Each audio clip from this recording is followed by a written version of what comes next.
नातं सांगतो. कसं होतं या दोघांचं नातं? गाडगे महाराज आणि डॉक्टर बाबासाहेब आंबेडकर. गाडगे महाराजांच्या कीर्तनात सगळे जण खाली बसायचे आणि एकटेच वरती स्टेजवर खुर्ची असायची, ते असायचे डॉक्टर बाबासाहेब आंबेडकर. गाडगे महाराज डॉक्टर बाबांना देव मानायचे आणि डॉक्टर बाबासाहेब आंबेडकर गाडगे महाराजांना गुरु मानायचे. या दोघांचे नाते समजा तुम्ही. गाडगे महाराज कीर्तनात विचारायचे, अरे तुम्ही देव पाहिला का रे? लोक म्हणत नाही जी, तुम्हाला देव पाहायचा आहे का रे? लोक म्हणत हाव जी, लोक वरतच पाय. लोक लिहायचे आता गाडगे महाराज बाबा भाडून बोलावते खाली देव. गाडगे महाराज लोकांना विचारायचे, अरे तुम्ही देव पाहिला का रे? लोक म्हणत नाही जी, तुम्हाला देव पाहायचा आहे का रे? लोक म्हणत हाव जी.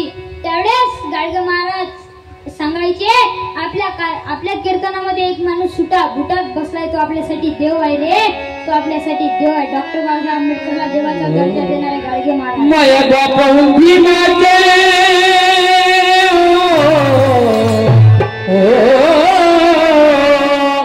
माया बापाहून भीमाचे उकळलंय हाय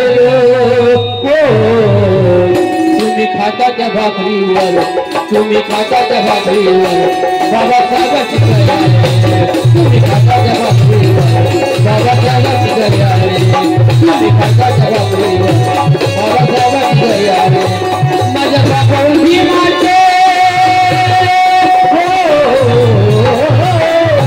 माया बापाहून भीमाचे उकळलंय हाय माया बापाहून भीमाचे उकळलंय हाय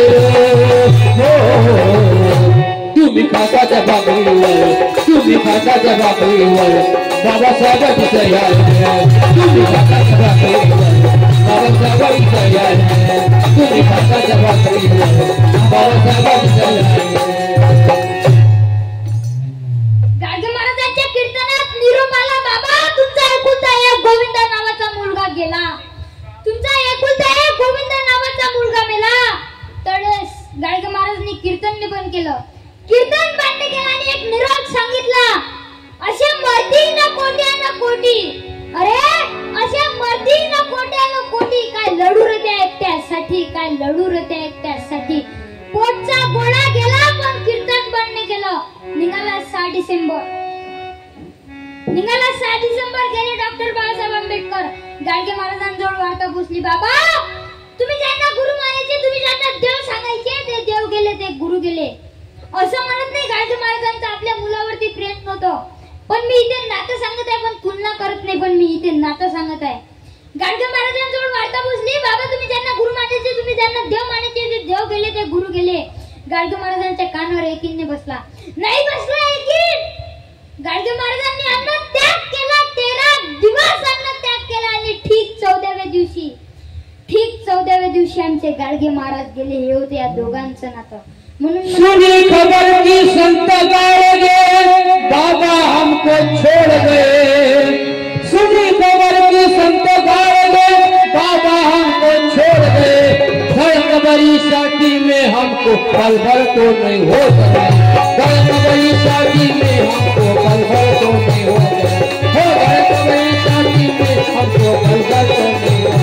सुनी खबर की संत गाड़गे बाबा हमको छोड़ गए, सुनी खबर की संत गाड़गे बाबा हमको छोड़ गए, बड़ी शादी में हमको पल भर तो नहीं हो सका,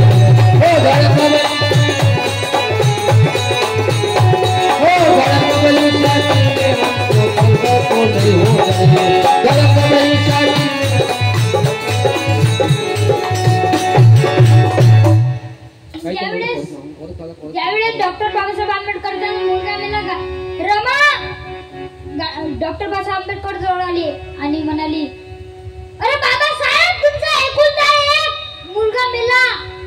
गाडगे महाराज संविधान लिहित होते, बाबासाहेब संविधान लिहित होते. बाबासाहेब म्हणतात, अरे रमा मला माफ कर रमा, मी तुझ्या मुलाला वाचू शकलो नाही रमा, मला माफ कर. तू एका लेकराची माया, सांग तुला काय पाहिजे. त्यावेळेस रमा म्हणते, मला काहीच नाही पाहिजे बाबासाहेब, पण माझ्या मुलाची दफनविधी ही नवीन कपड्यात झाली पाहिजे. डॉक्टर बाबासाहेब म्हणतात, अरे तू पागल झालेली आहे रमा, तू पागल झाली रमा. ज्यावेळेस आपला मुलगा बिमार होता, त्याला डॉक्टरकडे न्यायचा पैसा नव्हता. आता त्याच्यासाठी नवीन कपडे कुठून आणू रमा सांग कुठून आणू. आणि रमाने आपल्या अंगावरचं धोतर काढलं आणि आपल्या मुलाची दफनविधी केली. 4 वाजता आपल्या मुलाची दफनविधी केली आणि 5 वाजता तयारी करून लंडनला जाणारा बाप हा भारताचा पहिला विद्वान माणूस ठरला. गरिबी गरी त्या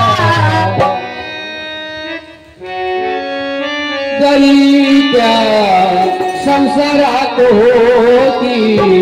गरिबी गरी त्या संसारात होती. रमाची भीमाला करी साथ होती. रमाची भीमाला करी साथ होती. भीमराव होते दिव्याच्या समान. भीमराव होते दिव्याच्या समान. आणि त्या दिव्यात गिरमावत होती. आणि त्या दिव्यात गिरमावत होती. आणि त्या दिव्यात गिरमावत होती. आपण तुकडोजी महाराजचे विचार आपण घेतले पाहिजे. डॉक्टर बाबासाहेब आंबेडकरचे विचार आपण घेतले पाहिजे. गाडगे महाराजचे विचार आपण घेतले पाहिजे. राष्ट्रसंत तुकडोजी महाराजचे विचार आपण घेतले पाहिजे. तुकडोजी महाराजचे विचार घरोघरी गेले पाहिजे. तुकडोजी महाराजचे विचार घरोघरी गेले पाहिजे. आता आपल्या अमरावतीत इलेक्शन झाले ना. इलेक्शनच्या आदल्या दिवशी 3 बेवड्यानं अर्जंट मीटिंग ठेवली. रात्रीची बैठक. तिघही बेवडे दारू प्यायला लागले आणि तिघातला एक बेवडा म्हणे मला जर गावाचा सरपंच केला तर पुरा गाव बदलून टाकीन म्हणे. काय म्हणे मला जर गावाचा सरपंच केला पुरा गाव बदलून टाकीन म्हणे. जसं त्यानं म्हटलं गाव बदलून टाकीन. दुसरा त्याच्यावर भाई होता. दुसरा म्हणे तू गावावरच थांबला म्हणे. मला जर महाराष्ट्राचा मुख्यमंत्री केला तर पुरा महाराष्ट्र बदलून टाकीन म्हणे. तिसरा त्याच्यावर भारी होता. तिसरा होता घर मालक. तिसरा म्हणे का आपण किती वेळची देशी पिऊन राहिलो. देशाचा जर काही ख्याल करा म्हणे. मला जर देशाचा पंतप्रधान केला. मला जर देशाचा पंतप्रधान केला तर पुरा देश बदलून टाकीन म्हणे. जसं म्हटलं त्यानं देश बदलून टाकीन. तेवढीच त्याची बायको आली. ते म्हणे 65 आहे. देश नंतर बदलो. जे लुंगी समजून माय पेटीकोट घातला ते बदलू म्हणे पहिले. सांगा एवढं बेकार काम झालं. एवढं बेकार काम झालं. मी तुम्हाला सांगते शाळेत जाता 2 बेवडे चालले होते. त्याने दुकानातून गुळ घेतला. मी त्याच्या मागच होतो. आम्ही दोघं मित्र होतो. त्याच्या मागच होतो. ते 2 बेवडे फुल दारू पिऊन होते. त्याने दुकानातून गुळ घेतला आणि ते समोर गेले. फुल पिऊन होते. समोर गेले आणि पडले. जिथं पडले हा असा पडला आणि हा असा पडला. जिथं पडले तिथं होती कुत्र्याची यायला वाटलं तो गुळच आहे. हे बमसाठी ते म्हणजे चांगला आहे चांगला आहे चांगला आहे म्हणून बेवडाचं एवढं बेकार काम आहे. ताज पिता है तन भी गमाए इज्जत न पाए बदनाम कराए. ताज पिता है ताज पिता है धन भी गमाए इज्जत न पाए बदनाम कराए.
लोकमान्य टिळकांनी गणपती कशासाठी बसवला?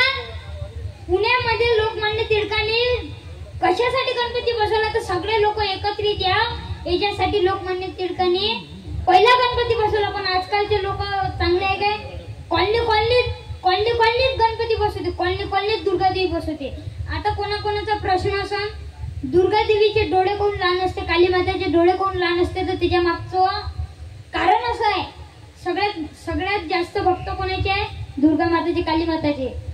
आता मंडळात कोण जास्त काड्या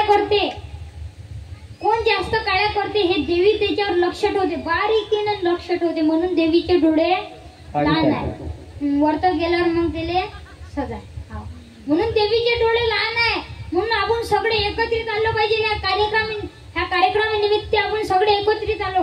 आता कोणी म्हणून हा महाराज उठून राहिला, बसून राहिला, उठून राहिला, बसून राहिला, हे कोणतं कीर्तन होय, हे कोणतं कीर्तन होय बा. हे सत्यपाल महाराजांनी 35 पाल केले, 35 पाल तयार केले, त्याच्यातला एक मी 36 सुद्धा कोण 6वीत आहे आता मावशी. 1.5 वर्षापासून कीर्तन करून राहिलो. किती वर्षापासून? 1.5 वर्षापासून.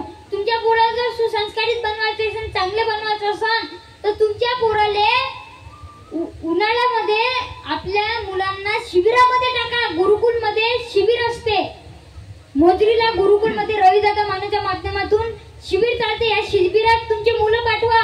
आणि ते शिबिर झाल्यानंतर 21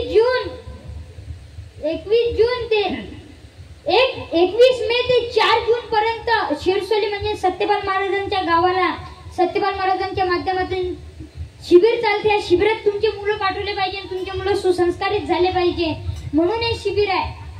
आता अमरावतीला सुद्धा शिबिर होते, शिवाजी शाळेमध्ये, शिवाजी बौद्धिस्ट शाळेमध्ये शिबिर होते. या शिबिरात आपण आपले पोरं पाठवले पाहिजे. आता कीर्तनकार कोणते लहान पोरं कीर्तनकार होऊन राहिले, तर कशाच्या माध्यमातून? कारण त्यांच्या आई वडिलांनी त्यांच्यावर संस्कार टाकले म्हणून ते कीर्तनकार झाले. आता माझ्या आई वडिलांनी माझ्यावर संस्कार टाकले म्हणून मी इथं बोलून राहिलो. माझ्या आई वडिलांनी जर माझ्यावर संस्कार टाकले नसते, मी इथं घडलो असतो नाही. आता पहा, मी गावात ज्यावेळेस गावात होतो, माझ्यासोबत जे मित्र खेळे, त्याच्या आई घेऊन जाय म्हणे, याच्यासोबत खेळत नको जातो. आता त्याच्याच आई म्हणते, शिक म्हणते, याच्याजवळून काही शिक म्हणते. हात जोडून आणते, दादा आपले मुलं खासदार बनवण्याआधी, आपले मुलं कीर्तनकार बनवण्याआधी, आपले मुलं कोणत्या ग्रामसेवक बनवण्याआधी, सरपंच बनवण्याआधी आपल्या मुलाला एक चांगला माणूस घडवलं पाहिजे. आपला चांगला माणूस घडवला पाहिजे, माणूस घडले पाहिजे पोरं. आता मिलिटरीमध्ये कोणाची मुलं आहे? जो अमीर आहे त्याची मुलं मिलिटरीमध्ये आहे काय? आहे का कोणाचा खासदारचा मुलगा मिलिटरीमध्ये आहे का? कोणाचा आमदारचा मुलगा मिलिटरीमध्ये? मग कोणाचा मुलगा? ज्याची आई लोकांच्या घरी भांडे घासायला जाते त्याचा मुलगा मिलिटरीमध्ये. आता पण भांडे घासणाऱ्या आईच्या पोराला मेरिटचे मार्क आहे 12वीत, पण पैसा नाही म्हणून त्याचं शिक्षण थांबलं. आजकाल अमीर लोकांले चांगले म्हणजे हायच नाही, काहीच नाही मार्क, तरी त्याला मेडिकल मध्ये टाकलं. कायच्या जोरावर? पैशाच्या जोरावर त्याला मेडिकल मध्ये टाकलं. मेडिकलचं शिक्षण घेतलं, त्याने स्वतःचा दवाखाना टाकला. काहीच नाही येत त्याला. स्वतःचा दवाखाना टाकला त्यानं. आणि ज्याही वेळेस पेशंट येते त्याला पहिलाच दणका झोपा, काही नसलं तरी झोपा. मग झोपा, उलटे व्हा, आडवे व्हा, तिरपे व्हा, मग जीभ दाखवा, अंदर घ्या, बाहेर काढा, अंदर घ्या, बाहेर काढा, हात दाखवा, डोळे इकडे करा, डोळे तिकडे करा, माय इकडे बा. काय झालं तुम्हाला? मग आतापर्यंत काय योगा चालू होता काय? मग आता त्याचे पेन तिथंच असते. आपल्यासारखे खिशात नाही ठेवत ते पेन, दोरीला बांधलेलं पेन असते त्याचे. एक चिठ्ठी घेते, त्या पेननं लिहिते, सकाळी 3 घ्या, रात्री 3 घ्या, 3 टाइम, सकाळ संध्याकाळ 3 घ्या, आणि परवा वापस या. पहिला दणका झोपा. काही नसलं तरी लोक सुधी होणार आहे काय? कायच्यावर? तर पैशाच्या जोरावर पोरं बिघडून राहिले. आता तुम्हाला सांगतो, पुरुष मंडळी, मागचे पुरुष मंडळी, तुम्ही स्ट्रिक व्हा. 9च्या नंतर पोरगा अंदर घेणं नाही, 9:30च्या नंतर पोरगा बाहेर जाणं नाही, 9:30च्या नंतर पोरगा बाहेर जाऊच नाही दिला पाहिजे, 9च्या नंतर पोरगा अंदर घेतलाच नाही पाहिजे. त्यानं म्हणा मी चाललो कुठे, त्याचे कपडे बॅगेत टाका फक्त. तिचे कपडे बॅगेत टाका. तो म्हणून मी औषध पिन. सांग कोणतं औषध पितो तू? तो म्हणून पोरगा मी फाशी घेईन. सांग किती बुट्टीवर पाहिजे? तू गळ्यात घाल, मी ओढतो. फक्त एवढे स्ट्रिक्ट राहा. आजकाल पोरं कायच्या मागे लागले? व्यसनाच्या मागे लागले. आजकाल पुरुष मंडळी 100 रुपये 70ची पल्सर आहे, 10चा मोबाईल आहे, 2-2.5 हजाराचा त्याच्या पायात बूट आहे, वरतून 100 रुपये त्याच्या खिशात आहे. कधीही काम नसलं तरी 100 रुपये त्याच्या खिशात आहे. आणि हे 100 देते, हे 100 देते, हे त्याची माय 100 देते. मग त्याच्याजवळ 200 रुपये असल्यावर तो हरिपाठाला जाणार आहे काय? तो दारू पी. पैसे कमी झाल्यावर चोऱ्या करून. चोऱ्या का वाढल्या? या पोरेला फुकट खायची सवय लागली म्हणून चोऱ्या वाढल्या. म्हणून पोरीवर संस्कार टाकले पाहिजे.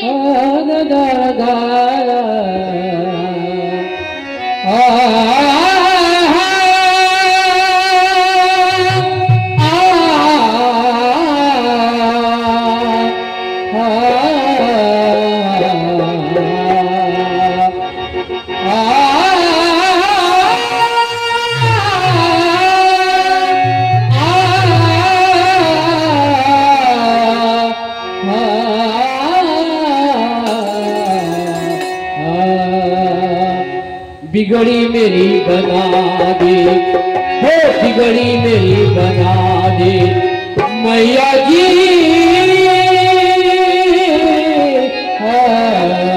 बिगड़ी मेरी बना दे। ऐसे वाली मैया बिगड़ी मेरी बना दे, ऐसे वाली मैया बिगड़ी मेरी बना दे, ऐसे वाली मैया बिगड़ी मेरी बना दे, बिगड़ी मेरी बना दे।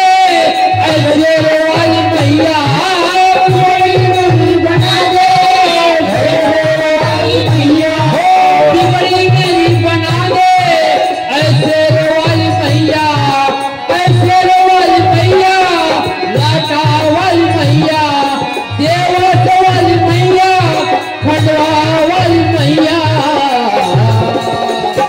मुझको गले लगा के, मुझको गले लगा के, ऐसे वाली मैया, मुझको गले लगा के, ऐसे वाली मैया, मुझको गले लगा के, ऐसे वाली मैया बिगड़ी मेरी बना दे, ऐसे वाली मैया बिगड़ी मेरी बना दे।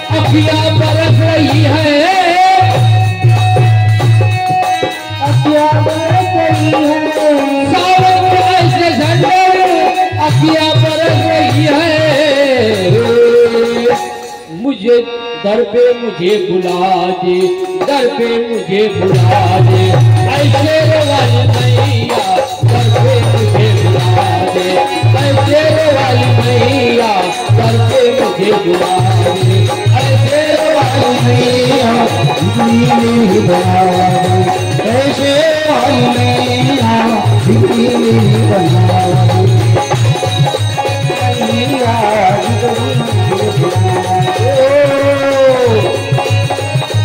आज है मेरे घर पे दुनिया की नर नारी, आते हैं मेरे घर पे दुनिया की नर नारी, हो सब मिलती मेरी शेरा वाली,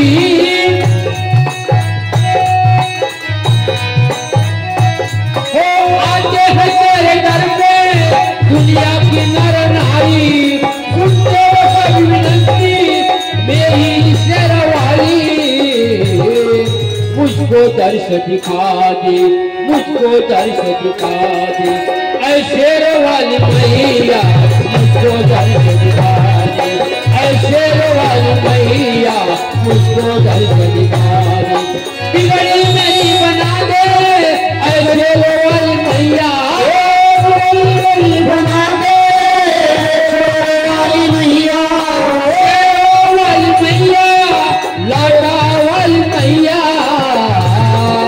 मुझको दर्श दिखा दे, मुझको दर्श दिखा दे, ऐसे वाली मैया मुझको दर्श दिखा दे, ऐसे वाली मैया मुझको दर्श दिखा दे,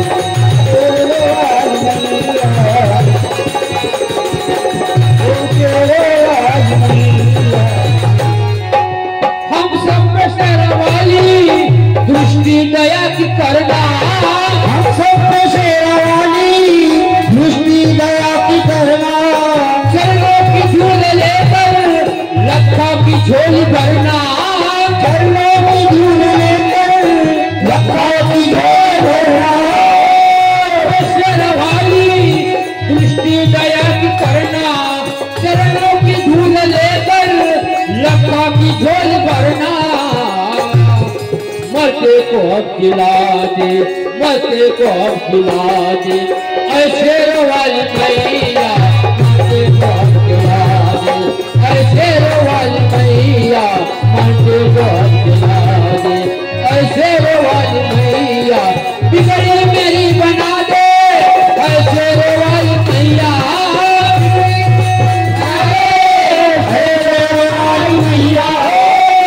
मेरी बना दे, ऐसे वाली मैया मुझको गले लगा के, ऐसे वाली मैया मुझको गले लगा के, ऐसे वाली मैया बिगड़ी मेरी बना दे, ऐसे वाली मैया बिगड़ी मेरी बना दे।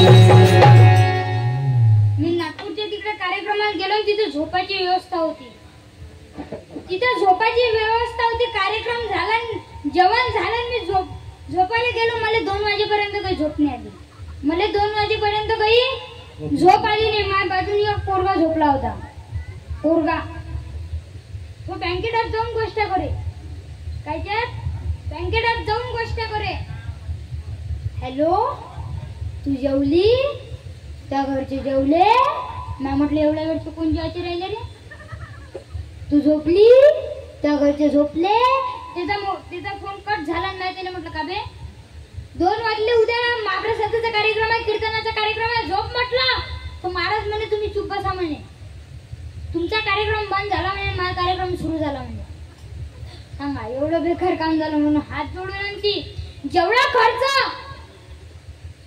खर्च कुत्रा सांभाळण्यासाठी येतो ना, तेवढा खर्च मायबाप सांभाळण्यासाठी येत नाही, जेवढा खर्च कुत्रा सांभाळण्यासाठी येतो ना, तेवढा खर्च मायबाप सांभाळण्यासाठी येत नाही, का कुत्र्याला रोज टब मध्ये बसून आंघोळ घालणे येते, त्याला रोज टावेलने पुसणे, आजचा उद्याने वाटेल की ते खाऊ घालणे, आणि संध्याकाळी 6 वाजता त्याला एसीच्या गाडीमध्ये त्याला फिरून आणणे, याचा कुत्रा एसीच्या गाडीमध्ये फिरते नाही, आई आणि बाप वृद्धाश्रमामध्ये परवाच्या भाकरी खात आहे, जेवढा खर्च कुत्रा सांभाळण्यासाठी येतो तेवढा खर्च मायबाप सांभाळण्यासाठी येत नाही, अरे कुत्र्यांना तुम्ही किती लाडाने सांभाळा, तो चावल्याशिवाय मरणार नाही, तुम्ही त्या आई बापाला कुत्र्यासारखे सांभाळा, आशीर्वाद दिल्याशिवाय मरणार नाही, आशीर्वाद दिल्याशिवाय मरणार नाही, आई बापाची सेवा आपण केली पाहिजे, जिवंतपणे आई बापाची सेवा आपण केली पाहिजे, आई बापाची सेवा कधीपर्यंत केली पाहिजे, आई बापाची सेवा केली पाहिजे ना, बरो आई बापाची सेवा केली पाहिजे ना, लग्नापर्यंतच ना, लग्नापर्यंतच काय, मरेपर्यंत आई बापाची आपण सेवा केली पाहिजे। मन माझे गोविंद रंगले तुझी सेवा कर, तुझी सेवा करी मन भावे, हो तुझी सेवा करी मन भावे, हो तुझी सेवा करी मन भावे। मन माझे गोविंद रंगले, मन माझे गोविंद रंगले, तुझी सेवा करी मन भावे, हो तुझी सेवा करी मन भावे, हो तुझी सेवा करी मन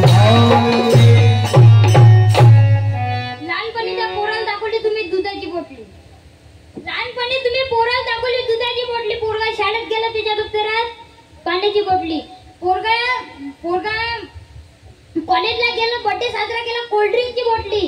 पोरगा जॉबवर लागला, तर दारूची बॉटली, बिअरची बॉटली तिजोरी आटली. मग त्याने तोंडाला लावली देशीच्या बॉटली नाताडी फाटली. मग त्याला वरतून लागली सलाईनची बॉटलीच्या बॉटलीवर ताबा नाही आला तर मग वरतून लागली रक्ताची बॉटली. शेवटी जमल्याने शेवटी मेलं त्याच्या आतड्यावर रॉकेलची बॉटली. ह्या बॉटलीचा प्रवास चालू आहे. हे बॉटल आपण दाखवली नाही पाहिजे.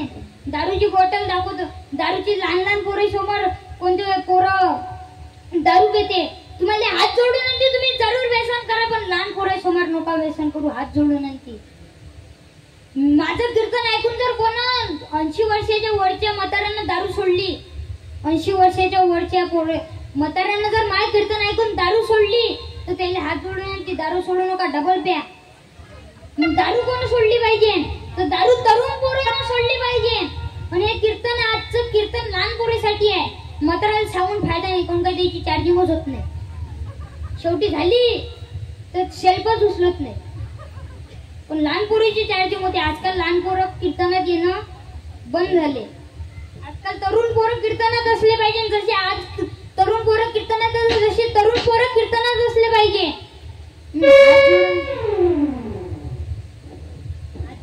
तुम्हाला संस्कार टाकले पाहिजे. एकाचं लग्न होतं, बायको मरण पावली, काय झालं? एका लहान बाळ झालाय. जो पण येतो सांगायचं तू दुसरं लग्न कर, तू दुसरं लग्न कर. तो बाप म्हणायचा मला दुसरं लग्न करायचं नाहीये, माझ्या मुलाला काहीतरी बनवून दाखवायचं आहे. मुलगा पहिलीत गेला, दुसरीत गेला, तिसरीत गेला, चौथीत गेला. एका शाळेतल्या वॉचमॅनने विचारलं, अरे कोण आहात तुम्ही? त्या बापाने उत्तर दिलं, माझा मुलगा इथे. कुठे आहे? आता शाळेची बेल वाजेल. असं म्हणताच न म्हणता शाळेची बेल वाजली. मुलगा बाबा म्हणून धावत आला आणि आपल्या बापाला कडून मिठी मारली. त्या वॉचमॅनच्या डोळ्यात सुद्धा पाणी आलं. मुलगा 10वीत गेला, 10वीत पास झाला, 12वीत गेला, 12वीत चांगले पर्सेंटेज झाले. आता त्या मुलाला वाटलं आपण कलेक्टर झालं पाहिजे, आपण काही ना काही झालं पाहिजे. आपल्या बापाला सांगितलं, बाबा मला कलेक्टर व्हायचं आहे. हो, या कलेक्टर होण्याकरिता मला 5 लाख रुपये हवे. किती लाख रुपये? मला 5 लाख रुपये हवे. कुठून आणायचा तो बाप 5 लाख रुपये? राहायला घर नव्हतं, 2 टाइमची जेवणाची चिंता, जेवण कसं मिळायचं याचा प्रश्न होता. पण त्या बापाने 5 लाख रुपये कुठून आणायचे? गावातल्या पाटलाकडे गेला आणि पाटलाला म्हणाला, पाटील मला 5 लाख रुपये हवे. पाटलाने विचारलं, कशासाठी पाहिजे तुला 5 लाख रुपये? तो म्हणाला, माझ्या मुलाला कलेक्टर बनवायचं आहे, हे 5 लाख रुपये द्या तुम्ही मला. त्या पाटलाला सुद्धा द्यायले. पाटलाने द्या बापाला 5 लाख रुपये दिले. बापाने आपल्या मुलाकडे दिले. मुलगा मुंबईला गेला, मुंबईचा कलेक्टर झाला. 1 महिने झाले, 2 महिने झाले, 3 महिने झाले, पोराचा फोन नाही, पोराचं कोणतं पत्र नाही. त्या बापाला वाटलं आपला मुलगा आपल्याला विसरून जाईल, म्हणून आपणच आपल्या मुलाला भेटायला जावं. त्या बापाने मुंबईची रेल्वे पकडली, मुंबईमध्ये गेला, कलेक्टर ऑफिस समोर उभा झाला आणि तिच्या वॉचमॅनने विचारलं, अरे कोण आहात तुम्ही? त्या बापाने उत्तर दिलं, माझा मुलगा इथे. कुठे आहे? जो खुर्चीवर बसलाय तो माझा मुलगा आहे. त्या वॉचमॅननी त्याला बसायला खुर्ची दिली, फाटकी बनवली होती, पायात चप्पल नव्हती. आणि त्या बापाला वाटलं आता माझा मुलगा येईल आणि मला कडकडून मिठी मारेल. असं म्हणताच न म्हणता त्याचा मुलगा त्याच्या डोळ्यासमोर आला आणि तो बाप म्हणतो, अरे मुला मी तुझा वडील आहे, ओळखलं का मला? तो मुलगा म्हणाला, मी तुम्हाला ओळखत नाही, तुम्ही माझ्या गावाजवळचे कोणी भिकारी असेल. त्या बापाला भिकारी म्हटलं. त्या बापाला किती दुःख वाटलं. तो बाप म्हणाला, आपल्याला आपली पत्नी सोडून गेली, आता आपला मुलगा आपल्याला विसरला, म्हणून जगून काय फायदा आहे? गावामध्ये गेला आणि एका झाडाला फाशी घेऊन घेतली. दादा विसरू नको रे आई बापाला, विसरू नको रे आई बापाला. जिजवली त्याने काया जिजवली तुझ्या शिरावर, ओली सुखाची छाया वेळा. मिळणार नाही तुला आई बापाची माया, मिळणार नाही तुला आई बापाची माया, मिळणार नाही तुला आई बापाची माया.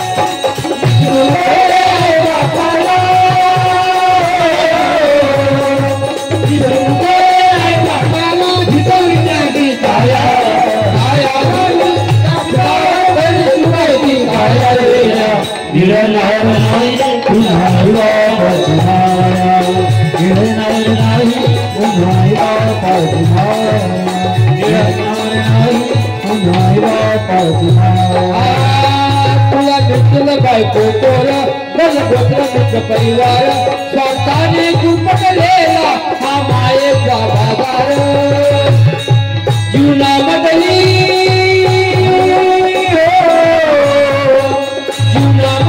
अमोल संधी नको घालू वाया काया विनोद तुझ्या शिरावर दल सुखाची काय वेड्या मिळणार नाही पुन्हा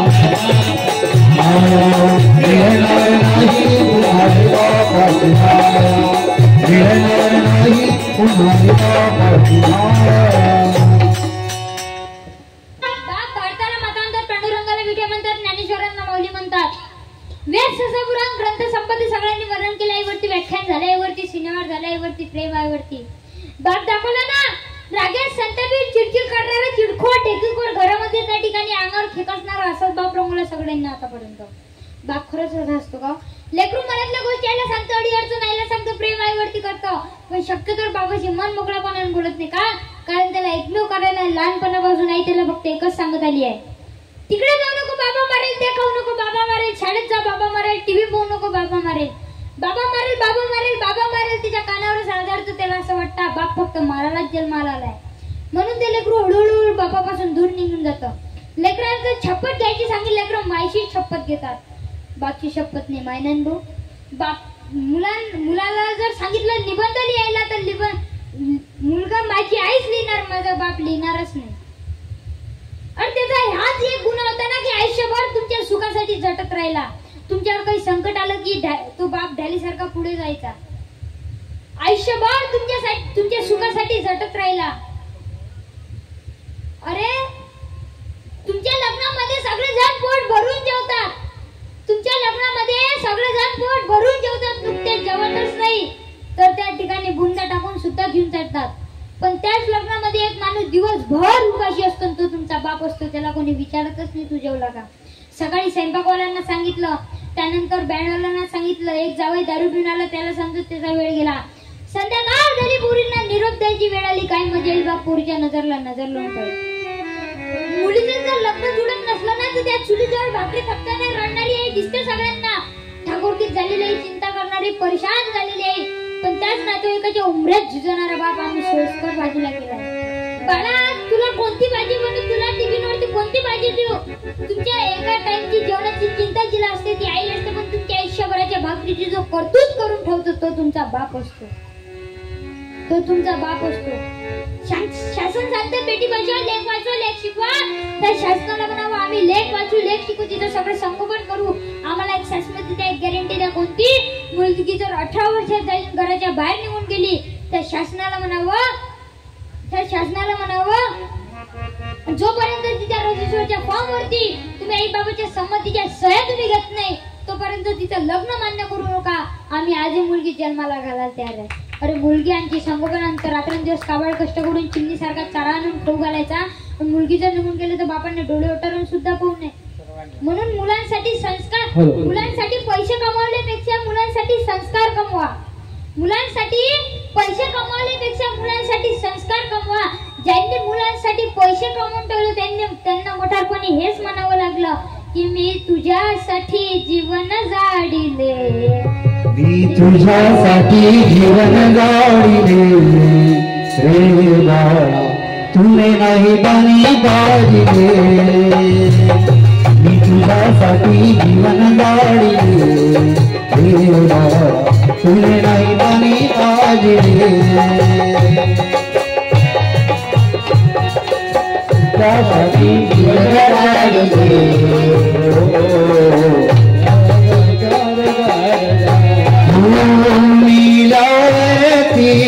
रडतो कशाला उदास तावन नको प्रेम हो घशाला उदास तावन नको प्रेम हो घशाला मुको जनावा गाऊ जनाला खोटा दिखावा गाऊ जनाला मुडला नाही कधी कृपया दुहाला मुडला नाही कधी रुपया मी तुला पाहून सोडले